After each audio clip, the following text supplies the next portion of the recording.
So different reasons why we do this. We might do it to reduce taxes. And so you may have more than one reason at the same time. It may be to set an example for the next generation that they should think this way too. It might be because of your religious beliefs. A very big one these days is, my goodness, I've got this big IRA and I don't really need that much, but I'm going to pay a lot of taxes that I'd rather not have. Sometimes some philanthropic strategies can help you do a Roth conversion or other things, so you keep the value, but you don't pay as much of the tax. You want to make an impact. And here's the last one. I think a lot of people like this one. We think a local charity often does a much better job than the government does. And the government's just kind of big and unwieldy.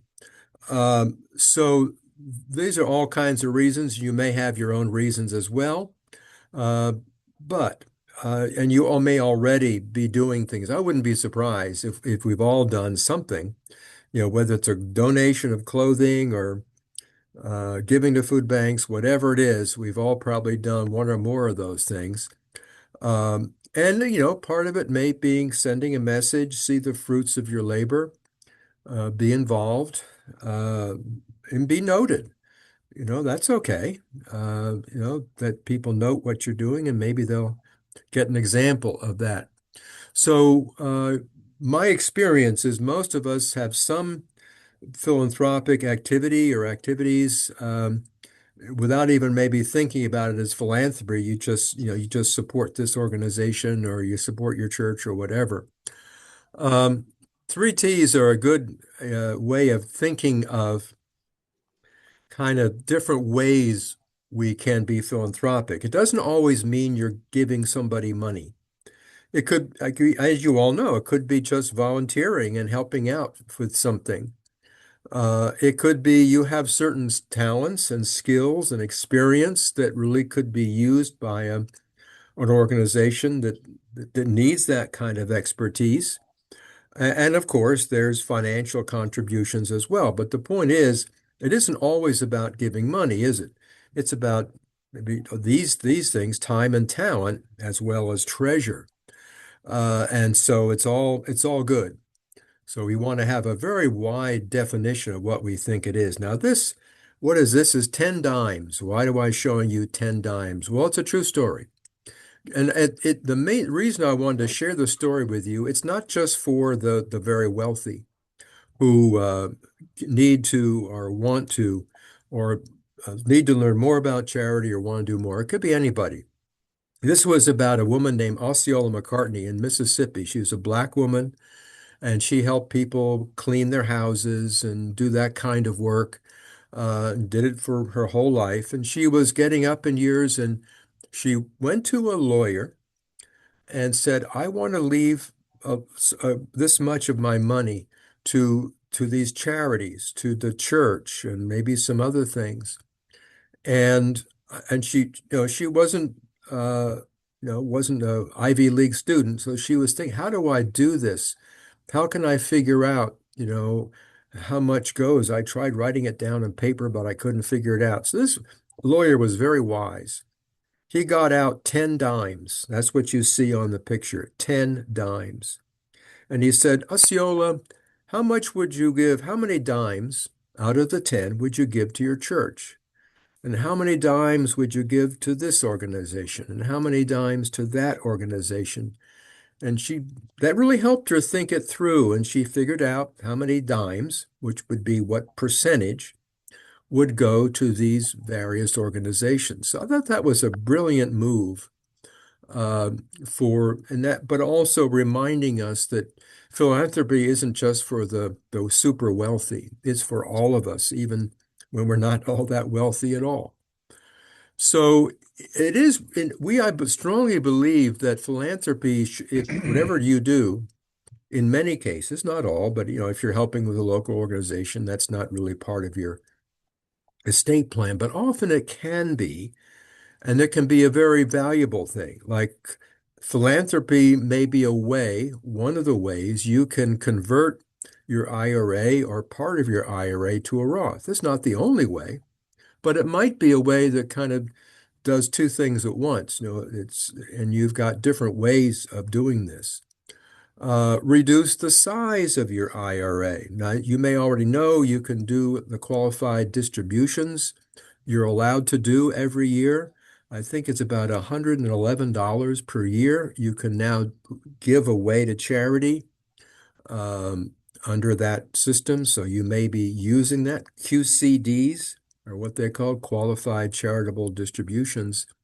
And that's a legal thing you can do there. But on a larger scale, it can also reduce the size of your IRA. So you don't have to take the money out. Now, it might be converted to something else that also benefits you and charity. There's different ways of doing that. Philanthropy can actually help you produce more income. It sounds kind of crazy. Wait a minute, I'm giving away, right? Yes, in a way, eventually, but right now it will increase your income. Interesting, isn't it? Most people don't think of charity as giving you more income, but it can. Um, and also, many people feel, well, if I give money to charities, that means the kids get less. Doesn't have to be that way. It can be that for part of their inheritance, they get money, income for life. Well, that's pretty good.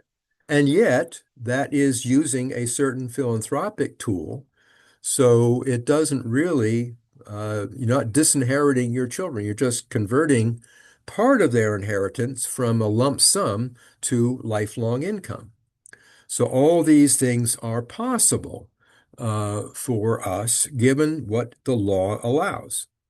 So here's the qualified distribution. It is 111, and we all know, I hope you all know about this. Anybody over 70 and a half?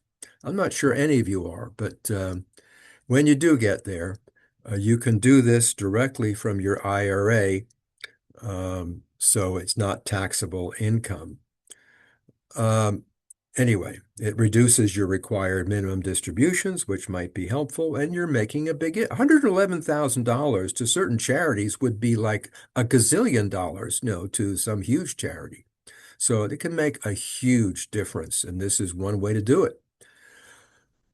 Other ways, which you may or may not have heard about, but my job is to let you know about these things. So there's one, the most popular one, this whole list, the most well-known one is the Charitable Remainder Trust. But often when people say, we're thinking about using a charitable trust, more often than not, they're talking about this thing called a Charitable Remainder Trust. And don't worry about the unit trust versus annuity. It's not important at this moment. But basically, we put something in this charitable trust. That something could be a property, it could be money. We put something in there, and that generates income, and we get income every year. We can get 4%, 5% every year for the rest of our lives or for a certain amount of time, up to a maximum amount of years you can do it. So it's, I think, in my experience, the most well-known charitable trust. It's pretty simple to do. And you put money in and you either immediately start getting income from it or you say, I don't want the income to start for 3 years. Then your income starts 3 years later. But you get that income typically for life. And then eventually it goes, the balance of the principal eventually goes to charity, but you got that income. And of course, when you set this up, based on how much you put in this trust, you get a charitable deduction. It's also a solution. One man he was a property he was going to sell it. Didn't need it anymore. It was worth quite a bit, but he had bought it a long time ago and what he paid for it was nothing close to what it was worth now. And if he sold it, he would have a huge capital gain tax. So what did he do? He put this property into a charitable remainder trust. Now, what that meant was, and then the charitable trust sold the property for X dollars, right? A lot of money. But by putting this property into the trust and selling it there, and it could have been a business, could have been anything you put in there that could be sold, there was no capital gains tax, even though the original value of the property, say, was 500,000, now it's worth 6 million. No capital gain tax. So he was avoiding a massive tax on this asset, in his case, a building that had grown, appreciated substantially. So he got a nice income out of it for the rest of he and his wife for the rest of their lives. So a real win for him. He got the deduction. That was nice, but what he really was appreciating was I avoided the capital gains tax. So a pretty smart thing. The other kind of charitable trust is called a lead trust, and it comes in two flavors, but ignore that for now. The lead trust, it kind of flips things around and gives you, it benefits the charity, of course, but benefits you also, but differently. So if I set up a charitable lead trust and I put money or something in it, I do not get a charitable deduction. Oh, Peter, that doesn't sound very good. Well, but what I do get, now this is usually larger amounts, okay, whatever, but what that does mean though, let's say I put $500,000. I mean, you may not do that on that small, but I put $500,000 in the charitable lead unit trust. That's out of my estate. I don't pay, my family does not pay inheritance tax on that. So if there's something, very valuable, I inherited this land in the middle part of the state and it's making me a lot of money because they're now drilling for oil and gas. It's gotten really, really valuable. So it's a way of reducing the size of your taxable estate because whatever you put into this lead trust is no longer yours. You gave it away. You don't get an upfront deduction. But what's really neat about this lead trust, and by the way, I often call this the boomerang trust. Any of you have a boomerang when you were a kid? You know what a boomerang is? You throw it and it comes around and comes back to you. That's what the charitable lead trust does. So let's say Mr. and Mrs. Jones do this charitable lead trust. They make the gift. They don't get a deduction, but it's out of their estate and it saved a lot of inheritance tax. So sometime later, after they've passed away, a few years after that, the lead trust ends. So let's say there was $1 million in it, and maybe it grew to 1.3 million. Even though it was paying charity every year, it was growing at a rate larger than what was given to charity. What happens to that trust when it ends? It goes to the children. Well, what's the inheritance tax? Zero. No inheritance tax. So that's one of the great values of the charitable lead trust. It's a way of bypassing the inheritance tax, but the money, and hopefully it's done well and about the same amount of money, eventually will go into your family. So kind of a neat trick, I think. But it's in the law and it's perfectly legal. A pooled income fund is kind of a newer to the game. It used to be only hospitals and universities use pooled income funds, but we work with some companies that can do it for anybody, and you're not supporting a hospital, or you just want to give to charity. Basically, the pooled income fund is you put money into this fund along with other people. That's why it's pooled. You're pooled with other people. If you put enough in, then you can have your financial advisor keep managing that part of it could be part of an IRA, it could be investments, whatever you put into that trust. And then what you receive is the income. So we presume that what assets you put in there will produce income. Well, that income is given to you. Might want it every quarter, whatever you say, just give me the income that this pooled income fund or my share of it generates. So You've given up the principal, yes, but you've kept the income. Well, how long can we keep that income? Throughout your life, throughout your children's lives, if you want to, and then throughout the grandchildren's lives, that money, that income can still be paid to your family.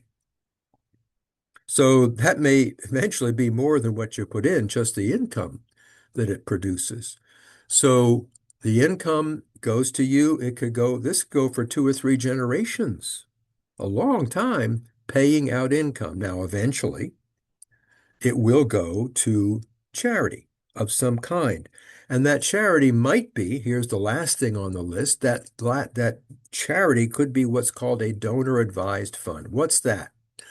Well, that gives us more choices. So we'd like to give something at charity, but we have lots of ideas about who we might give it to, and we just can't, but we got to commit and do everything at one. No, use the donor advised fund, of which there are many. There are national ones, local ones. They're all over the place. We can help you find them.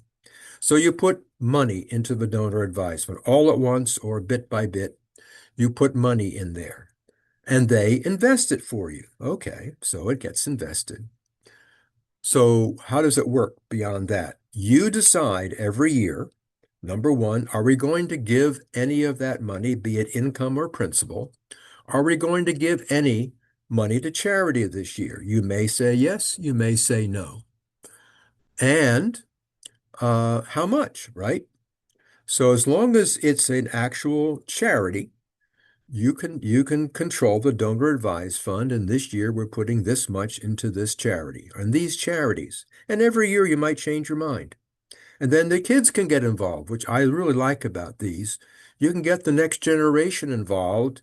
Maybe they'll run the donor advised fund if it's going to continue. They could help run it in their time, or they can help make decisions about what you give. So I just want you to know there are so many ways, very flexible ways, if you think about it. And many of them benefit you as well as the charities. That it's fun doing this to me anyway. So Charitable Remainder Trust, I've told you about. The Boomerang Trust, that's my word, but I just like it because it does come back to you, comes back to the family, avoiding any inheritance tax, the pooled income fund. I like that pool, don't you? Um, and it can last beyond your lifetime, the pooled income fund. So generally, one last thing about the pooled income fund, more often than not, though can't be guaranteed this every year, your income tax deduction from doing a pooled income fund is often the largest size among all these other ways of gifting. Often the pooled income fund wins as to what size of a deduction you get. It's just the way it's structured without boring you with all that. But often the pooled income funds give you the best deduction off your taxes. The donor advised fund, we talked about that. The funds in the donor advised fund, because it's a charity, are growing tax-free, right? Because it's not taxable, it's a charity. But then you decide, your family decides what we will do this year, if anything, in distributing. And this is kind of a quick table. Uh, by the way, I have one thing if you want it, a a very simple explanation of 8 different ways, 8 different things about charitable giving. If you'd like to get this result, then consider this type of giving. If any of you want it, just let us know. Well, it's one page, very simple, but it just gives you some good basic information about the different types of gifting. Now, your financial advisor, don't want to leave him or her out. We think they're really an important part of that decision-making process. If you're considering this more than, giving $100 today to the church or something, but if you're talking about some of these things we mentioned, if you work with a financial advisor, we would very much want him or her to be involved. They can be very helpful in deciding which assets to go in the one of these things or which assets are not well suited for that. They're very helpful, and I think they would be happy to assist you. So we're here to help you make these some decisions. If you'd like to talk to us about these, we'll collaborate with your financial advisor, maybe your CPA also. If it requires a legal structure like a trust, we will, of course, that's what we do here. We'd be happy to help put this thing together and help you walk you through that whole process. So I hope it's been helpful. If you would like to meet with us or chat more about these things or have a phone call or Zoom call, we're happy to give you some additional advice and counsel on this whole idea.